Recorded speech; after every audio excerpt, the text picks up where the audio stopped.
Pasamos al punto segundo de solicitudes de comparecencia en comisión. Antes de proceder la primera de las comparecencias, dos notas aclaratorias. La primera, tal y como acordamos en la mesa de la semana pasada, las comparecencias serán a un solo turno, por lo cual el Consejo de Gobierno tendrá 15 minutos, después los grupos proponentes tendrán 7 y habrá un cierre en el caso de la compareciente, la consejera o la señora Coral, de 5 minutos para terminar. Si algún grupo se quiere acoger al reglamento, tal y como hablamos, y tener uso de los dos turnos, pues lo que sí le voy a rogar es que lo haga de manera sucinta y con la mayor brevedad posible y para asuntos concretos, para así ir aligerando. Y la segunda de las aclaraciones de las notas es que la primera de las comparecencias de la señora Hortal Japón como representación de Vía Andalucía es una petición del Grupo Parlamentario de Podemos, pero, como tenemos costumbre en este Parlamento, todos los grupos parlamentarios podrán hacer uso del turno de palabra y podrán comentar o quieran hacer las referencias que quiera a la comparecencia de la señora Hortal Japón. Comenzaremos por el grupo parlamentario proponente y después los grupos de menor a mayor podrán hacer sus apreciaciones ante la comparecencia de la señora Hortal Japón. Pues ya sin más, la primera compareciente pase a esta comisión.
Pues retomamos y le damos sobre todo la bienvenida a la señora Hortal Japón, agradeciéndole nuevamente su asistencia en esta Comisión de Igualdad y Políticas Sociales.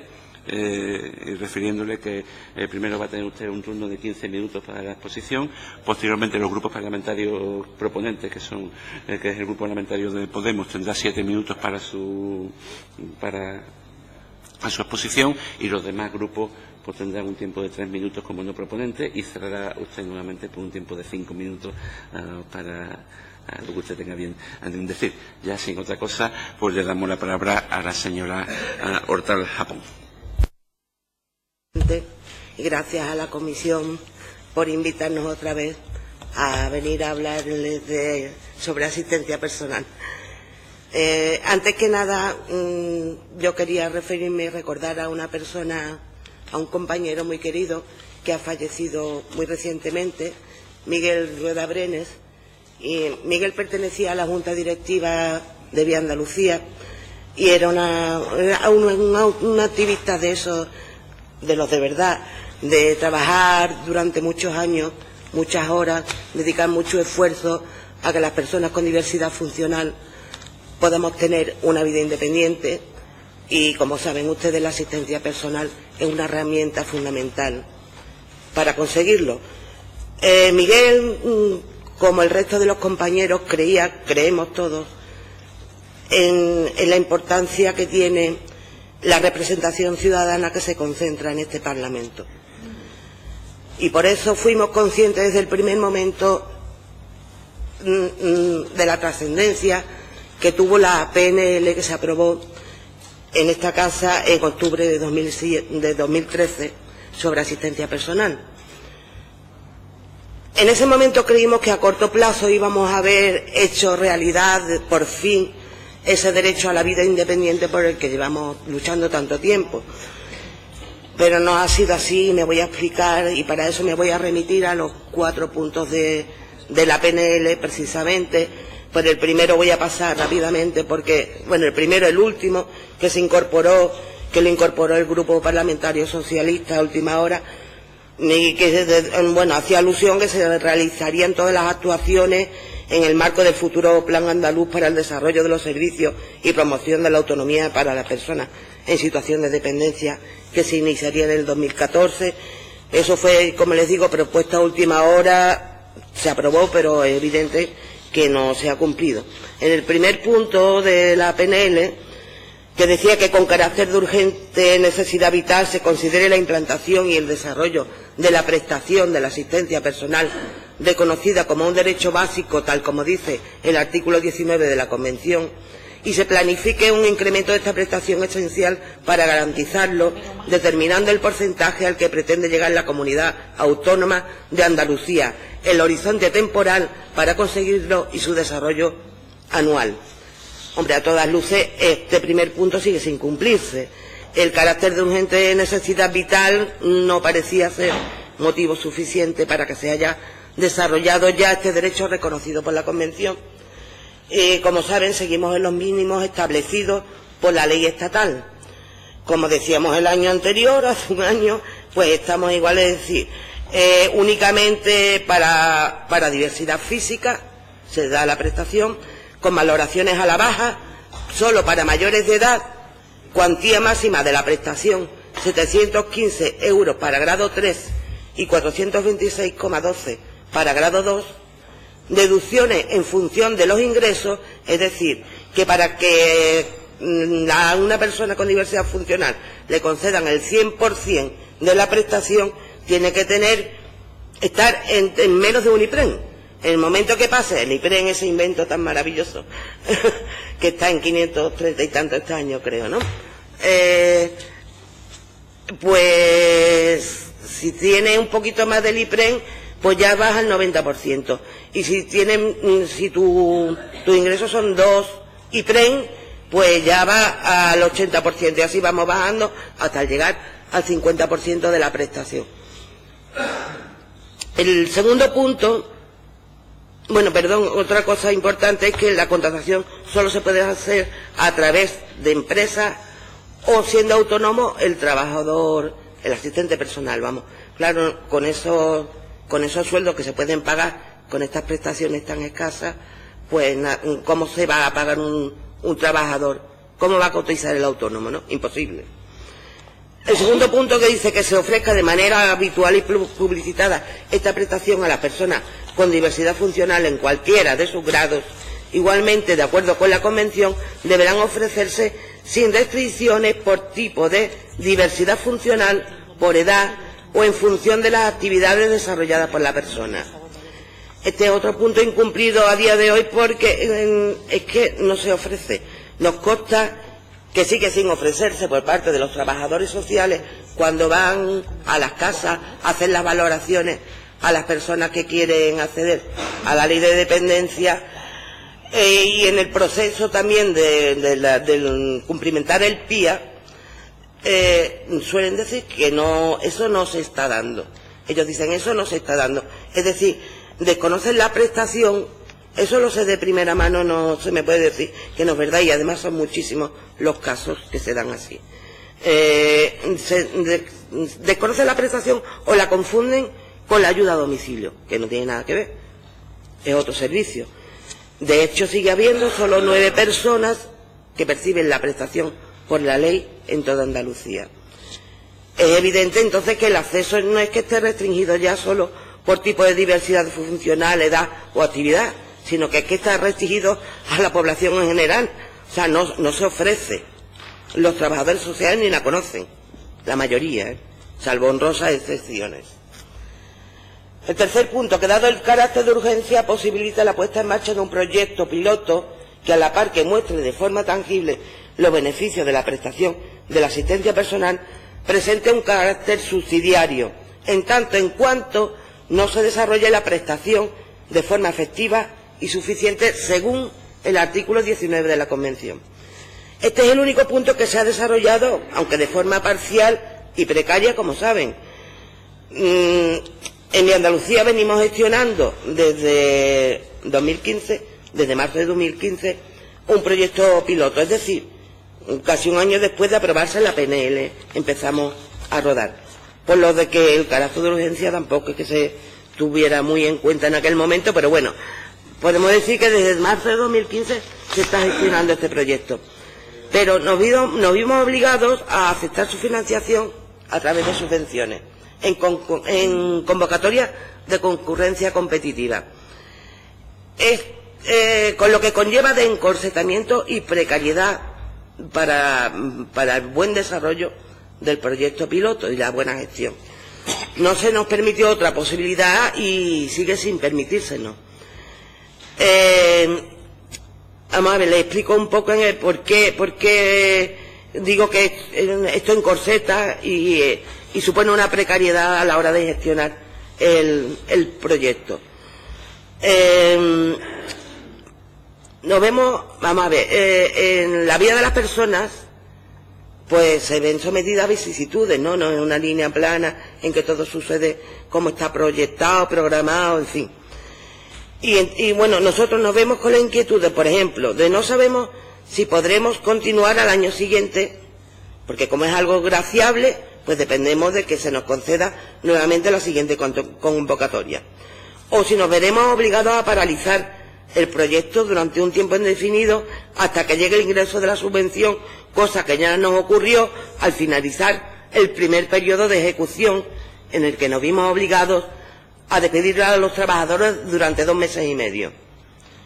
Esta forma de financiación nos obliga también a recortar gastos continuamente, en previsión de posibles contingencias, por lo que decía antes de que la vida de las personas no es una cosa totalmente cuadriculada y que previsible todo, ¿no? Porque nos podemos encontrar, por ejemplo, que pueden darse situaciones como hospitalizaciones, enfermedades tanto de los usuarios como de sus familiares, bajas por enfermedad de los trabajadores, otros muchos imprevistos que son imposibles de anticipar. Pero puede suceder también, y también nos ha ocurrido en el segundo periodo, que las contingencias no sean tantas. Pues se dio un año, mira, muy normalito, no hubo vicisitudes de este tipo, ¿no? En ese caso, ¿qué ocurrió? Que nos sobró presupuesto. Lógicamente, pues solicitamos prorrogar el proyecto traspasando la frontera del año natural. Es decir, en teoría tendríamos que haber terminado dentro del 2017, pero al sobrar presupuesto, pues pensamos, bueno, solicitamos una prórroga y lo prolongamos más allá del 2017 unos meses. No se nos concedió. Entonces tuvimos que hacer la devolución de la cantidad excedente, pero que además con el agravante de que se nos aplicó un interés del 3,75% sobre esa cantidad, contando desde el día en que se nos hizo el ingreso un año antes. Como al hacer la devolución ya no quedaba dinero de la subvención, y Vía Andalucía, por si alguien no lo sabe, es una entidad que no tiene apenas fondos, solo contamos con una pequeña cuota de los socios, muy pequeña, que nos da para muy poco. Pues entonces, como no quedaba dinero del que tirar, pues para pagar esos intereses tuvimos que tirar de la cofinanciación de los usuarios. O sea, los propios usuarios tuvieron que poner dinero para pagar esos intereses. Esto se hizo todo justo el día que terminaba el proyecto piloto, el día 21 de diciembre de 2017. Entenderán ustedes nuestro desconcierto, porque comprobamos que desde la propia consejería, que supuestamente debería de velar por implementar la PNL y el derecho a la vida independiente, se nos penalizaba por no malgastar el dinero público. O sea, para nosotros era todo, nos cogió además de estar de sopetón, no sabíamos que eso era así. Legalmente, que pues lo que puede serlo, no digo que no lo sea, pero no tiene sentido. O sea, no es de sentido común, ni es de lógica. O sea, por no malgastar, por no falsear el proyecto, engrosando partidas y gastos. O sea, fuimos totalmente transparentes, gastamos en las partidas que tuvimos que gastar y por eso se nos penalizó teniendo que pagar intereses. Se nos puede responder que esta penalización obedece a que habíamos hecho una mala previsión de los gastos, pero yo le digo que no obedece a esto, obedece a lo que les comentaba antes, al miedo de que no llegara, como ha sucedido en otras ocasiones, la nueva subvención a tiempo y dejáramos de poder dar servicios a personas que verdaderamente y evidentemente lo necesitan. Por eso se presupuesta un poco más largo de lo que en teoría debería de costar, porque pueden suceder contingencias, como ya les he comentado antes. Y por eso decimos una vez más, y como venimos repitiendo desde que empezamos a hablar sobre el proyecto piloto, que es que la forma de las subvenciones no es una forma adecuada para financiar este tipo de proyectos, porque los que gestionamos es la vida. No estamos gestionando, yo qué sé, no estamos fabricando tornillos, no. Es que estamos gestionando la vida y la dignidad de las personas y la libertad de las personas. Y eso no se puede encorsetar tanto. Así llegamos a la tercera subvención, que es la que financia el periodo que empezamos a ejecutar el pasado 22 de diciembre. En esta ocasión se nos ha recortado más del 20% del total solicitado. Al preguntar el motivo se nos respondió desde la consejería que ya existen otros programas de promoción de la autonomía y que había que repartir entre todos. Voy a recordar solo un trocito de lo que dice otra vez de nuevo el tercer punto de la PNL, que dice que dado el carácter de urgencia posibilite la puesta en marcha de un proyecto piloto que a la par que muestre de forma tangible tal. Un proyecto piloto, dice uno. Entendimos que desde la consejería se nos ofrecía acometer nuestro proyecto y se nos encomendaba participar en el cumplimiento de este aspecto de la PNL. Es decir, que se le encomendaba a Vía Andalucía ser el proyecto piloto de la PNL hasta que se desarrollara el derecho por regulación normativa, ¿no?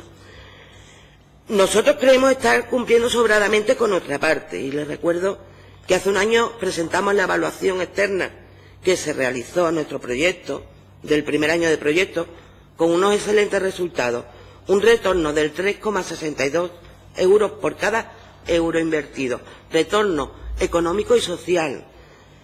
Y esta evaluación se realizó sobre nuestro proyecto, con unas características concretas en cuanto a que procuramos ser lo más fieles posible a los postulados de vida independiente. Nos alegramos, por supuesto que sí, de que surjan otras iniciativas de promoción de la autonomía, incluso de que se nombren como de vida independiente. Nos alegramos muchísimo, porque eso quiere decir que la idea se va extendiendo, que va calando. Nosotros de eso nos alegramos mucho, pero no tenemos información sobre esos nuevos programas, sobre sus características. No tenemos información.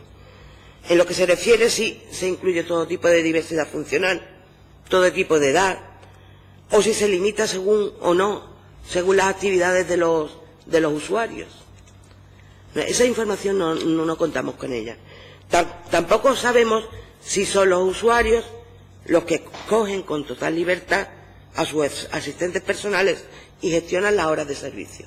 Quiero decir, no sabemos si es la entidad la que presenta a cada usuario, a lo mejor 2 o 3 para que elija, no lo sabemos.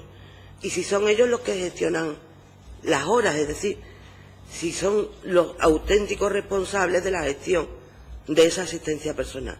No tenemos esa información. Entendemos entonces que constriñendo al proyecto de Vía Andalucía con la excusa de dar vía libre a otros programas supuestamente similares, pero que de los que no conocemos sus características, se puede devaluar la PNL. Puede empezar a perder valor.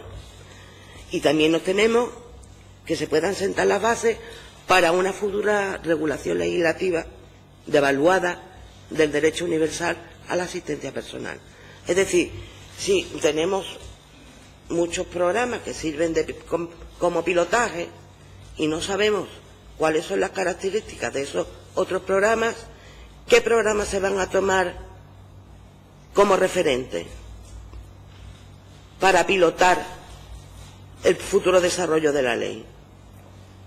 Y si son todos iguales, bueno, pues estaría bien que tuviéramos también información, al igual que perdón. Luego vaya concluyendo. Me enrollo mucho. Bueno, vale. Porque no podemos olvidar cuál es el objetivo final. Que todos los andaluces que lo precisen tengan asistencia personal necesaria y suficiente sin discriminación por motivos de edad, tipo de actividad y tipo de diversidad funcional. Ese es el objetivo final. Y otra premisa inexcusable entendemos que es el pago directo al usuario, a fin de que pueda contratar directamente al trabajador, como ya saben que se viene haciendo en muy distintos lugares del mundo. También nos preocupa el tema de la cualificación profesional de los asistentes personales. Es cierto que no existe una regulación, aunque sabemos que en Madrid ha habido varias reuniones de trabajo convocadas por el Inserso. A estas reuniones hasta ahora no se han invitado al Movimiento de Vida Independiente, es decir, Foro de Vida Independiente y Federación, aunque sí dicen que ahora, después de que van a retomar ahora, los van a invitar a la Federación de Vida Independiente, pero de momento nada. También nos han dicho que a Vía Andalucía se le invitaría, pero nosotros no hemos recibido información de momento. Y bueno, en lo que sí nos ha llegado información, que en estas reuniones que sí que han estado presentes otras organizaciones más tradicionales del sector de la discapacidad, y que algunas de ellas están muy implicadas en el mantenimiento y gestión de modelos nada más emancipadores, como son los centros residenciales, pues sí se nos ha llegado que hay cierta predisposición a diseñar la cualificación de los asistentes personales desde un prisma médico rehabilitador muy relacionado con la formación sociosanitaria. Es una cosa de la que siempre hemos estado en contra del Movimiento de Vida Independiente, porque entendemos que es un modelo asistencialista, proteccionista y que no empodera a las personas con diversidad funcional.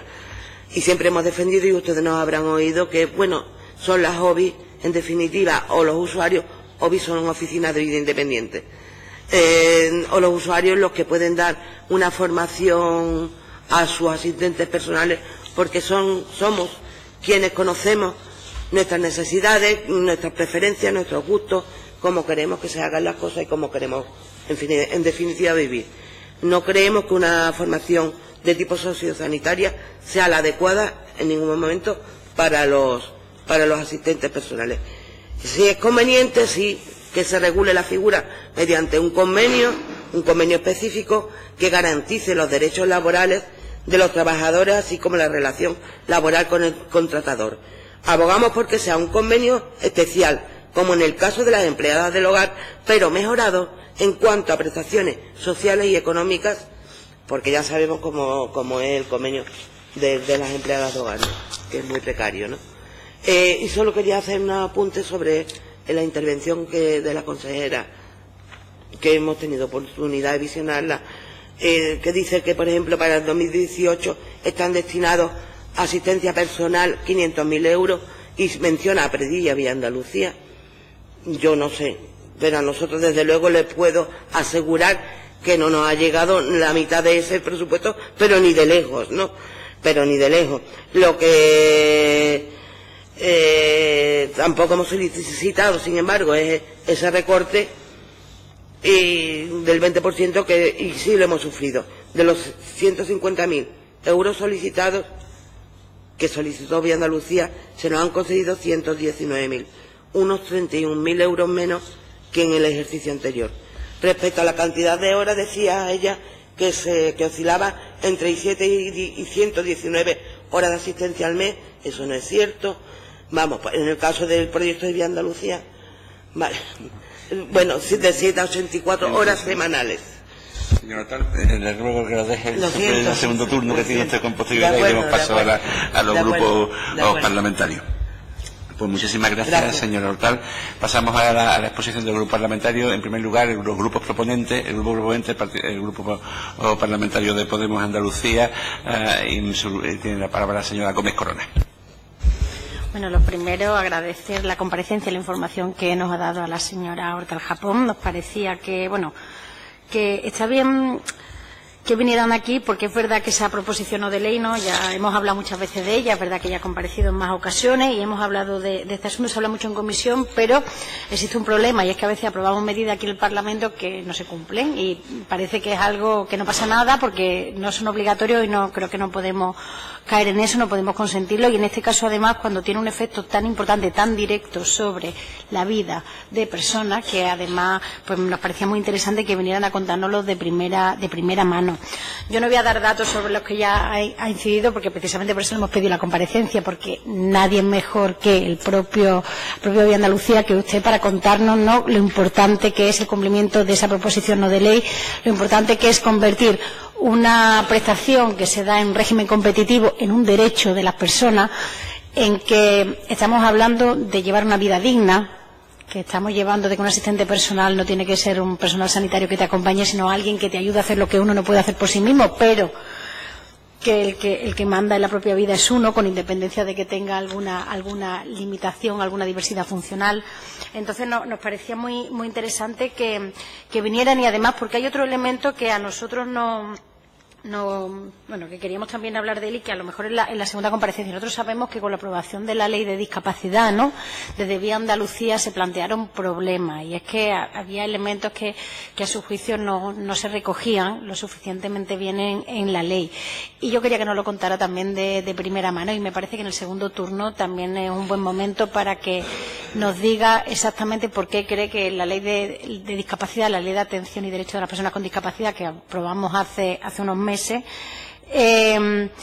porque existen elementos que creen que no están reconociendo, ¿no?, en lo que tiene que ver con la asistencia personal, en los términos que ustedes consideran, no solo que ustedes consideran que tenía que ser aprobado, sino los que este mismo Parlamento ha llegado a aprobar vía PNL, que parece que cuando una PNL podemos aprobarlo todo, si ya se trata de recogerlo en una ley hay más problemas, ¿no?, y existen más limitaciones o más reparos a la hora de hacerlo. Nos parece que el régimen, ¿no?, que se da es absolutamente es insuficiente, nos lo dice, las cuantías tendrían que ser más altas, se pone a la persona en una situación de desigualdad absoluta por el único hecho de la diversidad funcional, porque tiene que asumir unos costes, ¿no?, y una persona que no necesite el asistente personal no los tiene, y nos parece que eso es algo que desde el poder público habría que atajar.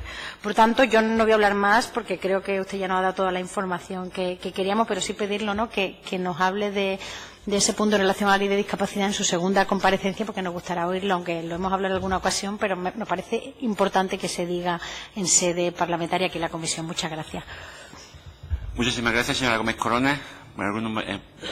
En nombre del Grupo Parlamentario de Izquierda Unida, Los Verdes, Convocatoria por Andalucía, tiene la palabra la señora Cortés. Gracias, presidente, y enhorabuena a la nueva vicepresidenta de la Comisión de Igualdad y Políticas Sociales. Y, bueno, pues bienvenida a la comisión, a la representante de Vía Andalucía, a Hortal Japón. Yo quisiera manifestar por parte del Grupo Parlamentario nuestro pésame por la pérdida de Miguel Rueda, que además lo hemos tenido en esta comisión. Hemos tenido la oportunidad de... Eso es, tuvimos la oportunidad de conocerlo y de saludarlo, pues trasladarle nuestro pésame por el fallecimiento y, bueno, el reconocimiento a una persona que siempre estaba ahí, ¿no?, y hacía trabajos que son imprescindibles para que cualquier organización pueda salir adelante. Bueno, yo creo que en esta segunda intervención, si no me falla la memoria, que tenemos desde Vía Andalucía, habría que plantear algunas cuestiones. La primera es que cuando en la anterior legislatura se aprobó esta proposición no de ley, que precisamente fue un compañero del Grupo Parlamentario de Izquierda Unida, Manolo Baena Cobos, quien la trajo, con mayor o con menor celeridad, se puso en marcha un proyecto piloto que permitía dar cabida a un derecho como era el derecho al asistente personal, que está reconocido por la Convención de Derechos Humanos, que está reconocido en la ley de dependencia, es decir, que es una figura que existe. Ese proyecto piloto lo que permitía era poner en marcha efectivamente un proyecto piloto que, como usted bien ha dicho, fue evaluado por la UNIA y por la Pablo de Olavide, que tuvimos oportunidad de conocer en esta Comisión de Igualdad y Políticas Sociales los resultados de esa evaluación, que tenían varias cuestiones. El primero era un retorno económico evidente. Ya saben que muchas veces convertimos el retorno económico prácticamente en lo principal, aunque no debiera de serlo, pero en este caso había un retorno económico importante. Había una mejora en cuanto a la calidad de vida de las personas que estaban en este proyecto piloto, y luego el estudio hacía algo que yo resalté en la anterior comisión que tuvimos oportunidad de ver, lo que es el valor de cumplir las cosas que aprueba el Parlamento. Es decir, el Parlamento aprueba una proposición no de ley y en el punto de poner en marcha un proyecto piloto se cumplió. Eso es un valor que no es menor, sobre todo teniendo en cuenta que lamentablemente podemos estar acostumbrados a muchos anuncios, a muchas cosas que aprueba el Parlamento, pero que luego los gobiernos no materializan. Y, bueno, en este caso el Gobierno andaluz, el Gobierno de España también, es decir, el valor de cumplir con aquello que se acuerda. Y en lo que estamos hoy es en la necesidad, tantas veces reclamada en esta comisión e incluso expuesta por la propia consejera, de que hubiera una normativa andaluza que permita regular el acceso universal al asistente personal, en función de la libre elección de la persona que quiera optar por el asistente personal o que quiera optar por estar en una residencia de mayores o otra alternativa. Y el problema es que eso no termina de asentarse en la comunidad autónoma. Hasta ahora habían planteado la necesidad de que el Estado regulase y que se abordase en una mesa, que supongo que es la que usted hacía referencia, que estaba residenciada tanto en el Congreso de los Diputados como a nivel del Ministerio. Sin embargo, esta comunidad autónoma tiene competencias suficientes como para poder ponerlo en marcha, tanto que decimos, tanto que algunos dicen que esta es una comunidad autónoma de vanguardia, pues aquí son ejemplos donde podría efectivamente materializarse esa cuestión. Sin embargo, por la información que usted nos cuenta y la que nos dio la propia consejera, parece que han optado por diversificar más proyectos pilotos.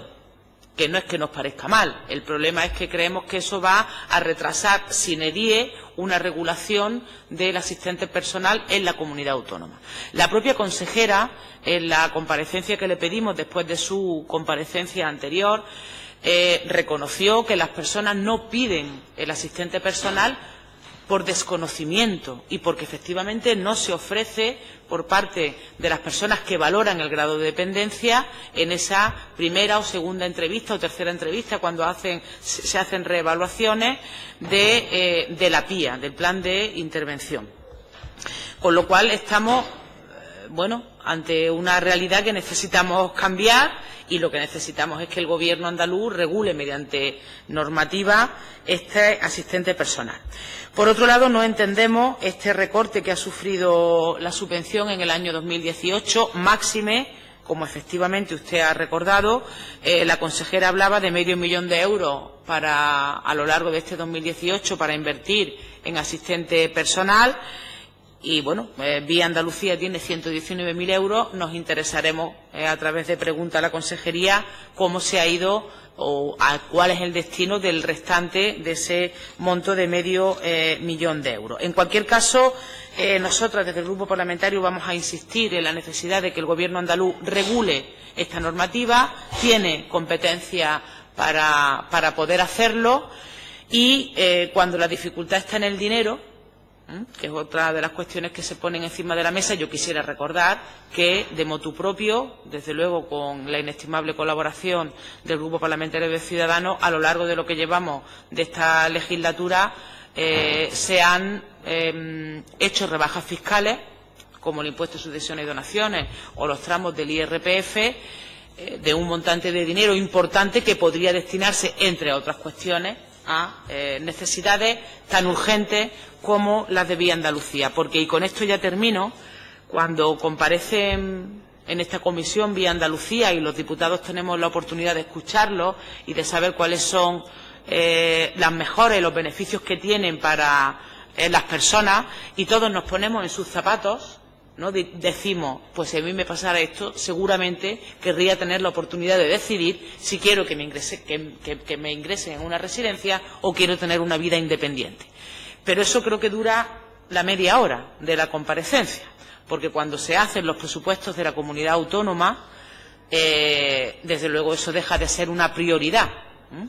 Así que esperemos que no esperemos. Sí que puede contar con que el Grupo Parlamentario de Izquierda Unida siga insistiendo en que el Gobierno tiene la necesidad de regular normativamente esta cuestión y que pueda tener un acceso universal a todas las personas que así lo soliciten. Nada más, muchas gracias. Muchas gracias, señora Cortés. En nombre del Grupo Parlamentario de Ciudadanos tiene la palabra el señor Romero. Muchas gracias, señor presidente. Bien, buenos días a todos, especialmente a la compareciente, a la señora Hortal Japón.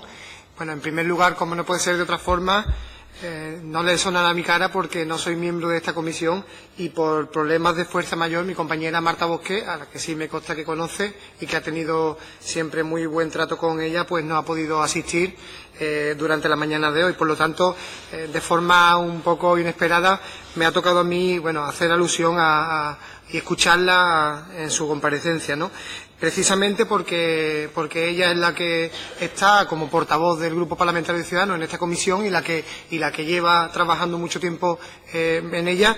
No me siento autorizado como para ni rebatirle ni plantearle cuestiones que desconozco de forma cercana, ¿no? Por lo tanto, lo que sí le tengo que decir es que he escuchado que ha reclamado una serie de peticiones, porque efectivamente hace un año que estuvo aquí compareciendo y que después incluso tuvimos la comparecencia de la consejera y que, lo importante en cualquier caso es que sepamos si se ha avanzado en esas reclamaciones, por otra parte que entiendo que la mayoría son justas, ¿no? Ha hecho usted una serie de demandas reiteradas, ha mostrado también cierta desesperanza o incertidumbre ante determinadas cuestiones, como por ejemplo el tema de las subvenciones, y ha también comentado que hay problemas en su organización, en Vía Andalucía, de financiación, han tenido que recortar, han tenido que despedir y que incluso han sufrido penalizaciones, ¿no? Yo lo único que le puedo decir, insisto, desde la honestidad y la humildad que creo que debe primar, es el hecho de que bueno, de que si hay normativa que plantearse para la regulación de la asistencia personal, hay proposiciones no de ley que se han aprobado aquí, y todo lo que se apruebe en este Parlamento, evidentemente nosotros estamos de acuerdo en que se cumpla, pues lo que tenemos que hacer es exigir por parte de la oposición esas medidas y esa acción de impulso para que efectivamente se lleve a cabo lo que se aprueba, ¿no? Respecto a esos recortes de subvenciones, insisto, creo que será mi compañera Marta la que tenga que trabajar en este sentido, y si efectivamente es así o no el hecho de que se haya recortado o que se esté destinando el dinero de los andaluces para otras cosas y no para cuestiones tan importantes como esta. Lo que sí le tengo que decir es que yo me siento muy orgulloso de que se hayan bajado los impuestos en Andalucía, en primer lugar porque estábamos todos asfixiados. Y seguramente, como se está demostrando, es que se bajan los impuestos y aumenta la recaudación. Esa recaudación lo que tiene que venir es directamente para este tipo de iniciativas. Y poniéndome en sus zapatos, como nosotros en Ciudadanos ponemos en los zapatos de la ciudadanía, entre otras cosas, lo primero que hicimos fue desear un coche oficial. Hay otro grupo con menos representación que aún lo tiene. Muchas gracias. Muchísimas gracias, señor Romero. En nombre del Grupo Parlamentario Popular, tiene la palabra la señora García Jiménez. Sí, gracias, presidente. Buenos días, señorías. Yo, muy brevemente también, para, en primer lugar, agradecer a la señora Hortal Japón su presencia de nuevo en esta comisión, y me sumo también al pésame por el señor Rueda Brenes, que, como decía la portavoz de Izquierda Unida, pues hemos tenido también el placer de tenerlo en esta sala y en esta comisión. La verdad es que el hecho de que entre su comparecencia anterior y esta pues no haya mejorado nada, pues la verdad es que debe de hacernos reflexionar a todos los diputados que estamos en esta Cámara y a todos los grupos, porque desde luego si se invita a un colectivo externo, que no es lo habitual, para que haga partícipe a los grupos parlamentarios, que es verdad que muchas veces parece que estamos alejados de la vida real, para que se nos transmitan las carencias y las demandas, se tramitan iniciativas, se aprueban, pasa el tiempo y todo sigue igual, pues la verdad es que es para, como digo, hacernos reflexionar a todos. Es cierto también que la prestación de la asistencia personal es compleja, todos lo sabemos, necesita un desarrollo y necesita un presupuesto, lógicamente. Pero desde que existe la ley de la dependencia 2007 han pasado 10 años de la ley que celebrábamos no hace mucho y todo sigue igual. Por tanto, se debería de trabajar y de avanzar en ese sentido. La verdad es que, viendo cómo han evolucionado las prestaciones de asistencia personal en las estadísticas de dependencia en nuestra comunidad autónoma, pues lamentablemente es que no existe ni apuesta alguna por dar esta prestación. Comentaba usted que es que los trabajadores sociales desconocen la prestación y por eso no la ofrecen. Yo me atrevería a decir que es que no les dejan ofrecerla, pero esa es una opinión personal.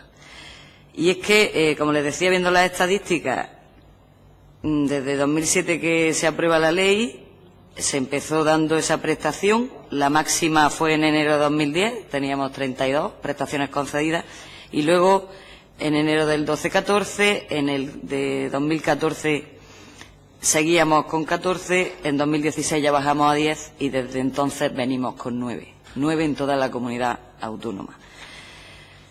Es cierto que en algunas comunidades autónomas está ocurriendo lo mismo, en muchas hay 0, pero también es cierto que otras comunidades, existen comunidades que sí han apostado y que han ido increciendo, la que más es el País Vasco.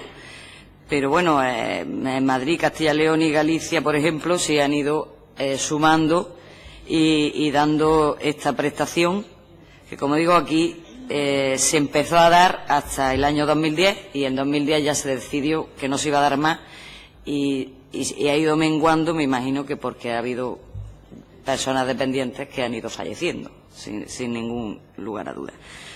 Por tanto, la apuesta es nula y aunque reconociendo que es complicado y que se necesita un desarrollo normativo, que se necesita presupuesto, pero no se ve que se dé ni un solo pasito hacia adelante, ni uno solo.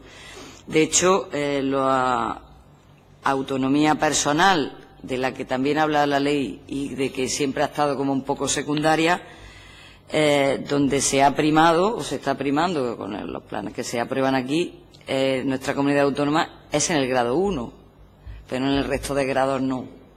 O sea, se ha focalizado desde nuestro punto de vista en la prevención y en el grado 1, pero ya en los grados 2 y 3 no existe absolutamente ninguna apuesta porque exista esa autonomía personal y no esa dependencia grave o severa a la que se tiende si no se actúa. Así que yo por mi parte nada más y volverle a agradecer su presencia en esta comisión. Muchísimas gracias, señora García Jiménez. En nombre del Grupo Parlamentario de los Socialistas tiene la palabra la señora Ramírez. Gracias, presidente. Gracias por acompañarnos de nuevo, Coral, y también mi grupo se une al pésame por la pérdida de su compañero.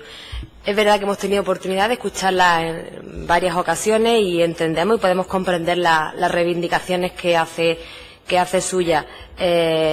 Y también, gracias a las comparecencias, hemos podido conocer cómo están desarrollando este proyecto piloto aquí en Andalucía, sobre todo también gracias a su activismo. Pero permítame un pequeño inciso para responderle a la señora del Partido Popular, que parece que ha hecho un alegato aquí en defensa de la ley de dependencia.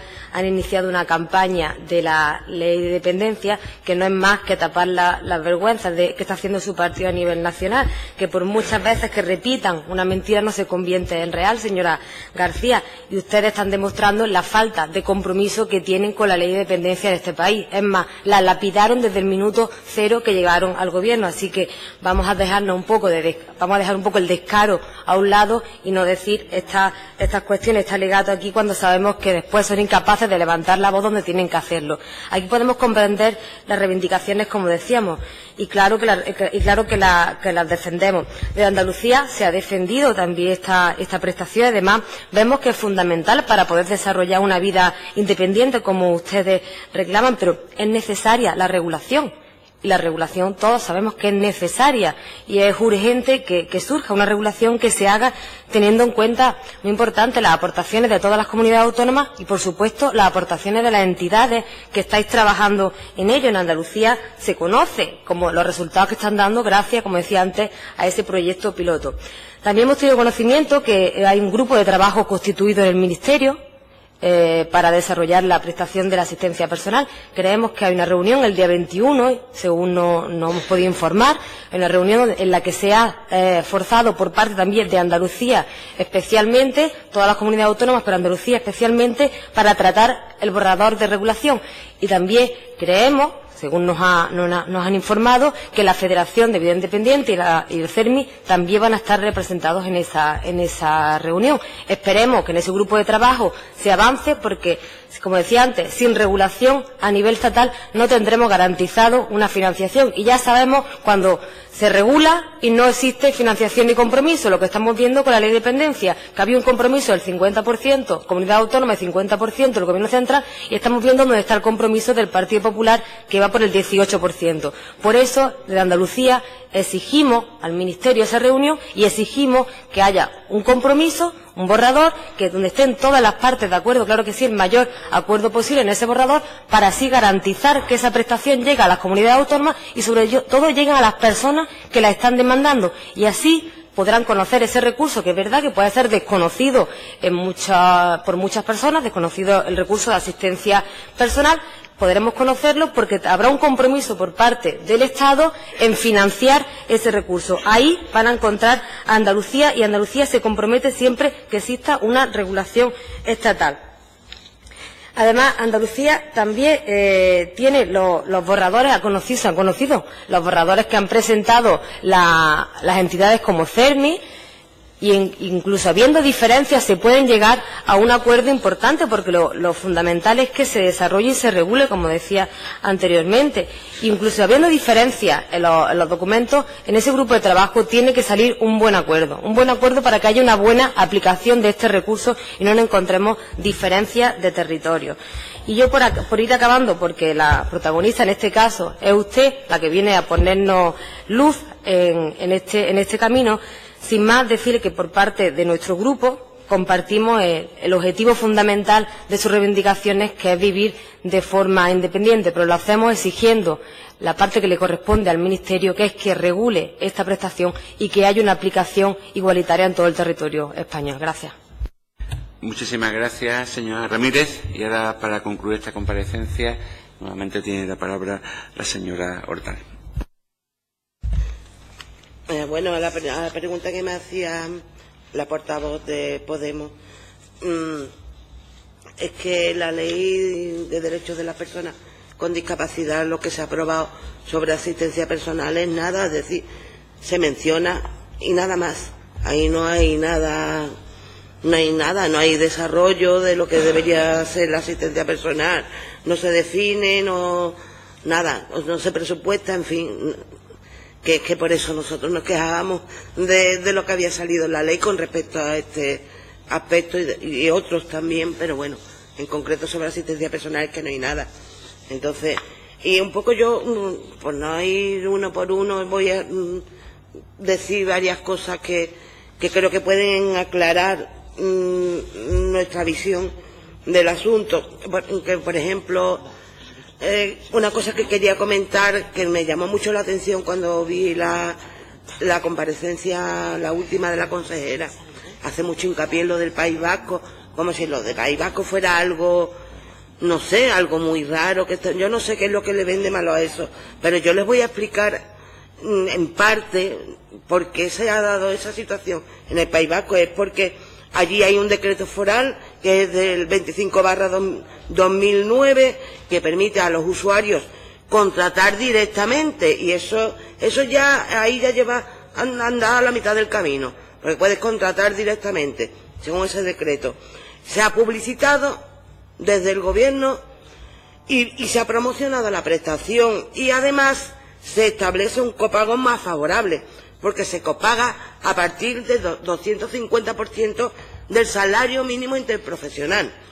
Nada que ver, ahí ya hay una diferencia notable. Entonces, claro, así es más fácil contratar un asistente personal. Ese es uno de los motivos por el que en el País Vasco hay muchas más personas que tienen asistencia personal que en otras comunidades. Y bueno, si la comparamos con Andalucía y la comparamos con la extensión y la población que tenemos, pues lo nuestro es ridículo.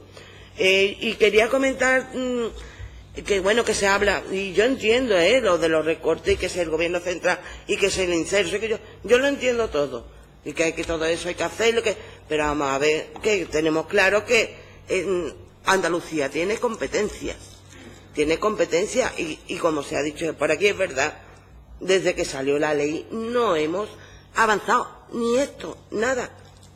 Lo único que se ha hecho, se ha puesto en marcha el proyecto piloto y otros programas que se están defendiendo. Ahí se está invirtiendo también dinero. Bueno, pues, y no se está invirtiendo el dinero en centros residenciales, no se está invirtiendo dinero en centros de día, no se invierte en ayuda a domicilio. ¿Por qué una parte de ese dinero no se puede invertir en asistencia personal? Ya dejando aparte el gobierno central, que ojalá también se pusiera las pilas en este sentido. Pero yo me limito a lo que me tengo que limitar, que es el gobierno autonómico, y tengo que exigirle, porque yo estoy aquí para eso. Entonces, a ver, ¿por qué tantos centros residenciales? ¿Por qué se sigue promocionando? Entonces, solo para finalizar, porque no me da tiempo de todo, lo que les digo es que en este último año, 558 personas más en centros de día o de noche, 5.959 personas más en ayuda a domicilio, 335 personas más de cuidados familiares, 988 más en atención residencial, 0 en asistencia personal. Esto es algo, ¿no? Porque seguimos invirtiendo en los otros servicios, en las otras prestaciones, y no se invierte en esto. Trasvasemos un poquito de un lado a otro, con el mismo dinero, estoy diciendo, con el mismo dinero. Porque una plaza residencial, según los datos que tengo desde 2016, cuesta 2.500 euros aproximadamente. Más de lo que puede costar la media de dar asistencia personal a la mayoría de las personas que lo soliciten. Eso es más, casi seguro. Y solo al final quería comentarles, hay un documento muy, yo creo que es de recomendable lectura, es muy clarificador o aclarador, como lo queramos llamar, y es, vamos a ver, del Comité sobre los Derechos de las Personas con Discapacidad, de agosto de 2017. Observación General número 5, 2017, sobre el derecho a vivir de forma independiente y a ser incluido en la comunidad. Y dice en la introducción, esto es de la ONU, no lo dice de Andalucía ni lo digo yo, esto lo dice la ONU. El artículo 19 es una de las disposiciones de mayor alcance y más interdisciplinar de la Convención, y debe considerarse esencial para la plena aplicación de ese instrumento. En el contenido normativo del artículo 19, definiciones, dice: asistencia personal. El servicio está controlado por la persona con discapacidad, lo que significa que puede contratar servicios entre una serie de proveedores o actuar como empleador. Las personas con discapacidad pueden personalizar su servicio, es decir, planearlo y decidir por quién, cómo, cuándo, dónde y de qué manera se presta, así como dar instrucciones y dirigir a las personas que los presten. Este tipo de asistencia es una relación personal. Los asistentes personales deben ser contratados, capacitados y supervisados por las personas que reciban la asistencia. Artículo 19, párrafo introductorio. En el punto 20, el artículo 19 se refiere explícitamente a todas las personas con discapacidad. A todas, a todas. Aquí no se deja fuera a nadie. Que da lo mismo que lo necesite para las 24 horas del día. Como decía la consejera, es que esto es como una ayuda a domicilio. No es como una ayuda a domicilio. Y no es que yo me quedo con el dinero de la asistencia personal y contrato. ¿Por qué? Porque es imposible, porque con ese dinero no se pueden dar 24 horas de asistencia. Eso querrá decir que una parte es de asistencia personal y la otra parte la ponen las familias de su bolsillo, porque si no es imposible, con el tope máximo que tiene la prestación, que son 700 y pico de euros. Y esa es la misma aquí que en el País Vasco, Eso sí que no lo han cambiado. El tope máximo es eso, 700 y pico de euros. Con eso no se puede pagar 24 horas de asistencia personal. El artículo 19 se refiere explícitamente a todas las personas con discapacidad. Ni la privación total o parcial de cualquier grado de capacidad jurídica, ni el nivel de apoyo requerido puede alegarse para negar o limitar el derecho de las personas con discapacidad a la independencia y a vivir de forma independiente en la comunidad. Obligaciones de los Estados partes. El artículo 19, relativo al derecho... Señora Tal, le ruego vaya concluyendo. El último, ya lo demás me lo dejo. El derecho a elegir la propia residencia y a dónde, cómo y con quién vivir es de aplicación inmediata, ya que es un derecho civil y político. Y ahí lo dejo. Y esto no lo digo yo, esto lo dice la ONU y lo ha dicho en agosto del 2017. No es de 2008 ni de 2006 cuando se redactó la convención. Así que ustedes dirán, nosotros ya más no podemos hacer. En sus manos está. Muchísimas gracias, señora Hortal. Nuevamente le reitero nuestro agradecimiento de toda la comisión por su presencia en esta, Muchas gracias. en esta comisión. Gracias a todos. Y